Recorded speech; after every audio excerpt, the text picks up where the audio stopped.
जय हिंद। स्वागत है आप सभी दर्शकों का।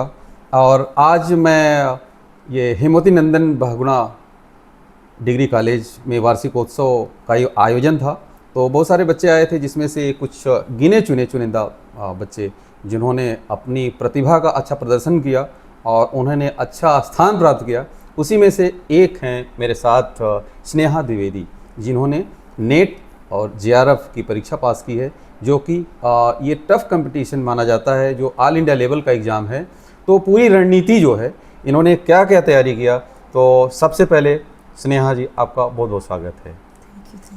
तो ये बताइए कि आपने क्या, ये बताइए कि हाई स्कूल में आपका क्या परसेंटेज रहा है? हाई स्कूल में मेरा 83% था जी। यूपी बोर्ड से? यूपी बोर्ड से जी। ओके। और इंटरमीडिएट में? इंटरमीडिएट 82% थे जी। और बीए में? बीए में 60% थे और पर एमए में 75%। जी। तो ये बताइए, मैं आता हूँ कम टू द पॉइंट, जो लोगों को बताना है, जिससे लोगों को प्रेरणा मिलेगी कि आपने क्या रणनीति बनाया और क्या आपके दिमाग में रहा, जो कि आपने ये नेट और जेआरएफ, सबसे पहले तो नेट का फुल फॉर्म बताइए और जेआरएफ का। हाँ, नेट का होता है नेशनल एलिजिबिलिटी टेस्ट और जेआरएफ होता है जूनियर रिसर्च फेलोशिप। आप यूजी नेट की परीक्षा में दो पेपर होते हैं, एक पेपर फर्स्ट होता है, एक पेपर सेकेंड। पेपर फर्स्ट में 50 क्वेश्चन आते हैं और पेपर सेकेंड में 100 क्वेश्चन आते हैं। तो इसमें से आपको 100 प्लस मार्क्स आप रहेंगे तो आपका नेट जेआरएफ में आपका सिलेक्शन हो जाएगा, क्वालिफाई आप हो जाएंगे। अगर आपका नेट होता है तो आप असिस्टेंट प्रोफेसर का भी फॉर्म भरने के लिए एलिजिबल हो जाते हैं। और नेट और जेआरएफ होता है तो पीएचडी आप किसी भी कॉलेज या यूनिवर्सिटी से आप कर सकते हो, 5 साल की पीएचडी आप कर सकते। पेपर फर्स्ट में आप 10 यूनिट्स होते हैं एंड पेपर सेकेंड में भी 10 यूनिट्स होते हैं। पेपर फर्स्ट में आपका डीआई होता है, मैथ होता है, रीजनिंग होता है, कंप्रेंशन। ये ऐसी यूनिट्स हैं कि आप इसको अगर आप मजबूत कर लेते हो तो आपका 20 नंबर कहीं नहीं गया।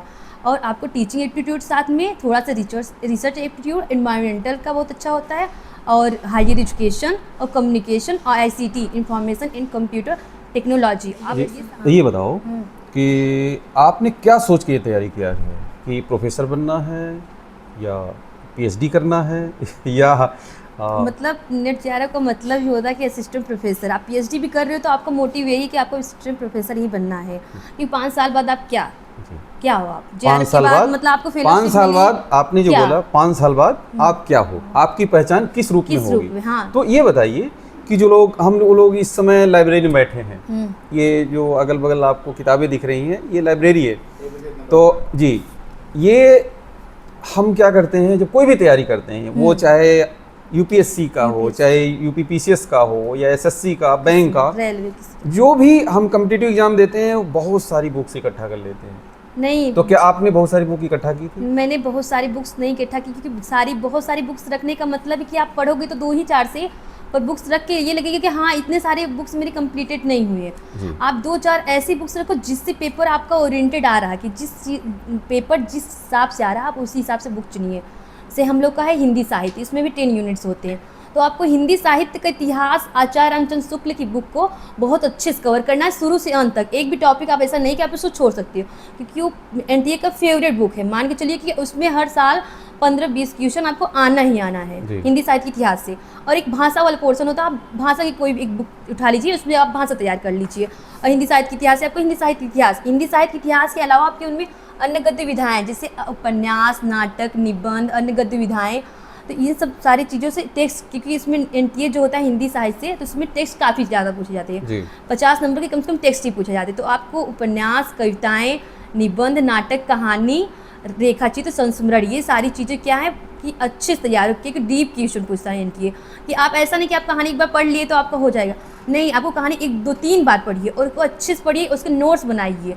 कि उसमें कुछ भी लाइन्स है, क्योंकि उसमें लाइन पूछते हैं कि आप किसी की उम्र कितनी है, कौन किस सन में, मतलब क्या है। और लेखक रचनाकार की रचनाएं तो काफ़ी आपको याद करनी है, जो भी आपके टेस्ट में लगी हुई हैं। जैसे उपन्यास, नाटक, निबंध आपके लगे हुए हैं, 13-13, 14-14 उपन्यास, नाटक आप पढ़ रहे हो, तो उसमें जितने राइटर्स हैं उनकी सारी रचनाएँ आपको क्रम बाई याद होगी। हाँ, इसमें यह है कि एनटीए क्रम पूछता है, तो आपको जितनी चीज़ें पढ़े, कहानी और नाटक, निबंध या रचनाएँ कुछ भी पढ़िए, पर आप उसको क्रम से पढ़िए, लाइन से, क्योंकि उसमें क्रम पूछता है। जी। जी। तो और कौन कौन सी बुक आपने इस तैयारी में शामिल किया था? इसमें मतलब उपन्यास जितने लगे मैंने सारे उपन्यास पढ़े हैं, निबंध जितने लगे थे, कहानी लगी थी, नाटक लगे थे सारे। कौन सी बुक बताइए, ताकि वो जो हमारे दर्शक हैं, जो एस्पिरेंट्स हैं, आपको आपके इंटरव्यू का मतलब ये है, जो मोटिव है वो ये है कि जो लोग देखेंगे वो आपसे मोटिवेट होंगे। और जो जो आप अलग बुक्स आती है ना, जैसे चंद्रगुप्त जी, की अलग। आपने क्या क्या बुक खरीदी, किस किस बुक से तैयारी किया, वो बताइए आप। मैंने गोदान, मेला आंचल और तमस और राग दरबारी और कहानी की मैंने सारी टेक्स्ट PDF निकलवा के मैंने उससे तैयारी की है। अच्छा। और हिंदी और थर्ड पेपर है, फोर्थ पेपर है, मतलब थर्ड यूनिट और फोर्थ यूनिट में आप वैचारिक पृष्ठभूमि और साहित्य का शास्त्र, उसमें पाश्चात्य और साहित्य मैंने अच्छे से नोट्स सब बना के मैंने उसी से तैयारी की अपने से, स्वयं के नोट से। जी, तो ये है महिला सशक्तिकरण का उदाहरण। आप में खुद में आपके अंदर जो टैलेंट है, उसके आप क्या करना चाहते हैं उसके अनुरूप आपको मेहनत करनी होगी। जी, तो आपने ये समय दिया। किसी भी पेपर को करने से पहले आपको, अगर आप किसी भी पेपर को करना चाहते हो पूरी ईमानदारी के साथ, अगर आपको अगर लॉयल्टी है कि आपको ये करना है, आपको लक्ष्य अगर आपको निर्धारित कर लिया कि मुझे करना है, तो आपको 4 से 5 महीने पूरी निरंतरता के साथ आप उसको दीजिए। आप ये सोच रहे हो कि आपने पेपर फर्स्ट नहीं पढ़ा तो आपका GRF हो जाएगा, सेकंड नहीं पढ़ोगे आपका नेट हो जाएगा। जब तक आप दोनों पेपर में सीक्वेंस नहीं बना के चलोगे तब तक आपका नेट GRF होने में थोड़ा मुश्किल है। ये बताओ, और लगातार कितने घंटे पढ़ाई करती थी? मैं पर डे का मैंने कभी पढ़ने में तो टाइम कभी मैंने देखा नहीं। जैसे मैम सर लोग भी कॉलेज में बताते थे कि बेटा अगर टाइम देख के पढ़ोगे तो आप पढ़ नहीं पाओगे, क्योंकि आपका घड़ी की तरफ दिमाग रहेगा। आप बार बार ये देखो मेरा इतने घंटे बीते कि नहीं बीते। तो मैं मतलब ये रहता था कि मैं जब भी पढ़ने बैठती थी तो मैं टाइम नहीं देती थी, पर हाँ मैं ये सोच के बैठी थी यार मैंने ये बुक्स उठाई है, मैंने ये कहानी उठाई है, तो मैंने अब इसको मुझे 2-3 घंटे 4 घंटे फिनिश करके ही उठना है। तो मैं उतना मत करके उठती थी और सब लोग काफ़ी सपोर्ट भी करते थे कि हाँ पढ़ो, क्यों पढ़ना है, क्यों करना है। तो कहीं ना कहीं नेट निकलने के बाद खुशी भी होती कि हाँ कहीं ना कहीं इतना संघर्ष, इतना मेहनत किया, तो आज मतलब खुशी होने का मतलब कितनी खुशी है ये जो मैंने तो मुझे बहुत खुशी हुई। मैं तो खुशी के मारे रो भी दी थी कि मतलब क्योंकि बहुत कठिन परीक्षाएं होती हैं, सब बोलते हैं नहीं होगा, पर कहीं ना कहीं मेरा हुआ तो मुझे ये लगा कि हाँ मेरी मेहनत कहीं ना कहीं सफल हुई और मैंने मेहनत की भी थी। ये बताओ कि जैसे बेटी बहन को कितनी दिक्कत होती है, घर में काम भी करना पड़ता है। हाँ, क्योंकि आपको काम भी करना होता है, आपको पढ़ना भी होता है, तो उसके हिसाब से आपको मैनेजमेंट तो आपको खुद से ही करनी पड़ेगी। आपको कोई बोलेगा नहीं कि आप पढ़ो या ना पढ़ो, आपको खुद, आप इतने बड़े हो गए, हायर एजुकेशन करने का मतलब ही है कि आप बहुत उच्च स्तरीय पहुंच गए हो। मैम लोग बोलती हैं भाई हायर एजुकेशन पहुंच गई तो क्या मतलब, अब क्या मतलब, अभी भी तुमको किसी की गाइडेंस है, कोई बोले तब पढ़ो, बच्चे हो आप, तो आपको खुद से उसको देखना पड़ेगा कि भाई मैं इस लेवल में आ चुकी हूँ, मुझे खुद से पढ़ना है, अगर आपको अपनी लाइफ सिक्योर करनी है तो। बाकी नहीं करनी तो आपकी मर्जी, आप फ़ोन चलाइए, कुछ भी करिए, बाकी आपको पढ़ना है, आपको कुछ बनना है, किसी तरह दिखना है, आप जो चाहते हो, आपका ड्रीम, आपका लक्ष्य, आपका कुछ भी, तो आपको उसके लिए मेहनत करनी पड़ेगी और निरंतरता, यानी आपका सेल्फ मोटिवेशन होना चाहिए। आपने बताया घर में और क्या खुद को मोटिवेट करो। जी, घर में और क्या क्या काम, जैसे चूल्हा बर्तन, घर का खाना बनाना। सुबह से ये था कि सुबह से उठो तो पहले खाना पीना हो जाए, बन जाए, तो उसके बाद पढ़ना। दोपहर को पढ़ना थोड़ा मुश्किल होता है, पर नोट्स बनाना ठीक रहता है कि आपको नोट्स बना सकते हो, कि लिख सकते हो, आप माइंड में आप याद नहीं कर सकते, क्योंकि दोपहर का थोड़ा टाइम वैसा होता है। फिर उधर से आप 4 से 7 आप बहुत अच्छे से पढ़ सकते हो, ऐसा पढ़ोगे कि आपको याद रहेगा अच्छी तरीके से। फिर उधर आप 7 से 9 आप खाने पीने की तैयारी कर सकते हो, उसके बाद 9 से आप 12 पढ़ सकते हो। तो इतना काफ़ी 7-8 घंटे आपको, अगर आप 6 महीने पढ़ लिए तो आपको नेट GRF कहीं नहीं गया, आपको मिलना ही मिलना, क्योंकि आपने मेहनत की है और इतने दिनों से की है। तो घर में मम्मी पापा के अलावा कौन कौन है?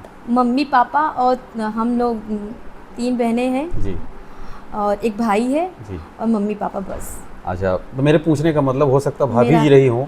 नहीं तो मेरा भाई मुझे यानी मुझे लग रहा है कि सबसे ज्यादा जिम्मेदारी आपके कंधे पर है। हाँ, सबसे बड़ी मैं ही हूँ, उसके बाद मेरी 2 छोटी सिस्टर्स हैं और भाई भी मुझसे मेरा छोटा ही है।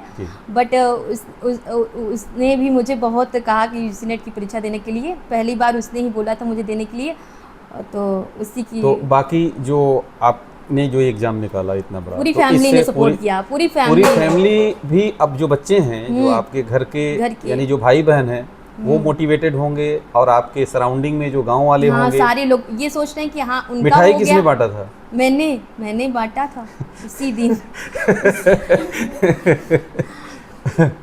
अच्छा, तो मम्मी पापा में कितनी सब लोग खुशी जाने थी? तो हो गया, सब जब सभी लोग को पता चलता है कि उनका निकल गया तो भाई मिठाई खिलाओ, तो जी। तो सुबह से ही लगा रहा उसी दिन। अच्छा, लोगों के जो शुभकामना देने की जो हाँ सब जो पूरे- क्रम था। हाँ हाँ। जी, तो आप जीवन में लड़कियों में मेरे मतलब, क्योंकि मैं गांव से बिलोंग करती हूँ, जी। तो गांव में मतलब लड़कियों में मतलब पहली बार मैंने ही नेट क्वालिफाई किया। जी, फर्स्ट टाइम गांव में पहली बार मैंने नेट क्वालिफाई किया नेट लड़कियों क्वालिफाई में। किया। मुझे लग रहा है और भी कई गांवों में अब जो आपने ये नेट हाँ, अब मेरे गांव में मुझे लगता है मेरे बाद काफी सारे लोग नेट जेआरएफ करेंगे, जी खुद मुझसे मोटिवेट होकर। जी। कहीं न कहीं सबको ये लगता है ना कि बोल देते कि पेपर नहीं होगा नहीं होगा, जी। पर आप लगे रहोगे तो ये कहते हैं ना, धीरे धीरे रे मना धीरे सब कुछ होए, हाँ। माली सींचे 100 घड़ा जी। ऋतु आए फल होए। तो आप धीरे धीरे मेहनत कर रहे हो तो कहीं न कहीं एक सही समय आएगा कि आपको अच्छा परिणाम मिलना ही मिलना, वो कहीं नहीं गया, बस आप मेहनत किए रहो। जी। पर ये नहीं कि आप मेहनत ना करो फिर पछताए हो क्या जब चिड़िया चुग गई खेत। क्या बात है, तो दोनों का कितनी मुहावरा बातें। एक अगर ही चीज़ है। ऑडियंस होती यहाँ, हम लोग यहाँ लाइब्रेरी में बैठे हैं, ऑडियंस होती तो ज़रूर हज़ारों लाखों ताली आपके लिए बजती और आपका अभिनंदन किया जाता। और अभी जो लोग देखेंगे वो ज़रूर अभिनंदन के पात्र हैं, आप अभिनंदन करेंगे। आपको बहुत बहुत शुभकामनाएं और ऐसे ही आप तरक्की करते रहें और आपको देख करके लाखों हमारे जो भाई बहन जो तैयारी कर रहे हैं वो भी मोटिवेट होंगे। और हमारे जो साथ में देख रहे हैं जो सर बैठे हुए हैं, डॉक्टर जयराम त्रिपाठी जी, जो कि हिंदी साहित्य के टीचर ना सर? जी जी जी। तो सर ये बताइए कि बच्चों को तैयारी करने के लिए बहुत शॉर्ट में सर, संक्षेप में, कि क्या चीज़ ज़रूरी है सर, क्या बात ज़रूरी है? कठिन मेहनत। जी सफलता का कोई शॉर्टकट नहीं है। जी जिसको ये लग रहा है कि मैं 10 मिनट पढ़ के 4 इधर उधर से नोट्स किसी दूसरे के पढ़ के जी सफलता प्राप्त कर लूँगा, जी वो गफलत में है। जी ये संभव नहीं है। कठिन मेहनत। जी। तो सफलता के लिए कड़ी मेहनत और कोई शॉर्टकट नहीं है। स्नेहा, लास्ट सवाल आपसे। आप तो समाज के लिए एक प्रेरणा स्रोत हैं, तो ये बताइए एक संदेश दर्शकों को कि प्रदूषण के मामले में अब हमारा जीवन इतना दुर्गम होता जा रहा है, अगल बगल देख रहे हैं इतनी पॉलीथीन और इतनी गंदगी हो रही है। पॉलीथीन हमें क्या बताइए, प्रदूषण के बारे में क्या राय है आपकी? प्रदूषण के बारे में ये कि आपको पॉलीथीन नहीं यूज करना चाहिए, उसके बदले आपको जूट बैग मतलब इस्तेमाल करना चाहिए। और आपको जो कचड़े वगैरह हैं उनको आप कूड़ेदान में ही फेंकें। और अगर मैं ये कहना चाहती हूँ कि अगर जैसे सरकार स्वच्छता अभियान चलाना चाहती है, मैं ये बोलती हूँ कि अगर सारे लोग अपनी तरफ से, एक सड़क पर चल रहा आदमी भी अगर स्वच्छता अभियान पर स्वच्छता पर ध्यान दे तो ये जो ये प्रदूषण की समस्या है वो आधे से ज़्यादा कम हो जाएगी। और ये हमको क्या कहते हैं, ज़्यादा से ज़्यादा पेड़ पौधे लगाने चाहिए जिससे हमारा वातावरण शुद्ध हो और हमको अच्छी मतलब कि हम आगे अपने आने वाली पीढ़ियों को अच्छा माहौल दे सके, अच्छा वातावरण दे सके। जब हमने ही अपने वातावरण को नष्ट करना शुरू कर दिया तो आने वाली पीढ़ी हमसे क्या लेगी। तो हमें अपने लिए और दूसरों के लिए भी स्वच्छता पे अपना अच्छे से मतलब ध्यान देना चाहिए कि स्वच्छ। अब वक्त आ गया है कि आने वाले दिन आपके हाथ में नहीं रहेंगे अगर आपने स्वच्छता के बारे में ध्यान नहीं दिया। इसलिए पुराने कपड़ों के आप बैग बनवाइए और जब बाजार जाते हैं तो वो बैग लेके जाइए। घर में जो आलू टमाटर लहसुन प्याज धनिया मिर्ची में 10-12 पॉलीथीन पर डे लेकर आते हैं या दूसरे तीसरे दिन, उस पॉलीथीन को मत लाइए। ड्रेनेज सिस्टम को हमें सही करना होगा, सरकार को सही करना होगा। इस पर हम सभी को काम करना है, चाहे समाज हो या सरकार हो। और चैनल पर जो नए हैं वो सब्सक्राइब जरूर करिएगा और कमेंट में अपनी राय, कमेंट सेक्शन में अपनी राय जरूर दीजिएगा, लाइक करिएगा। और अगर ये इंटरव्यू या हमारे वीडियोज अच्छे लगते हैं तो शेयर करिएगा। ये आपका सब्सक्रिप्शन और आपका ये कमेंट करना, लाइक करना मेरे लिए बिग मोटिवेशन होगा। आप सभी का बहुत बहुत धन्यवाद, बहुत बहुत शुभकामनाएं आपको।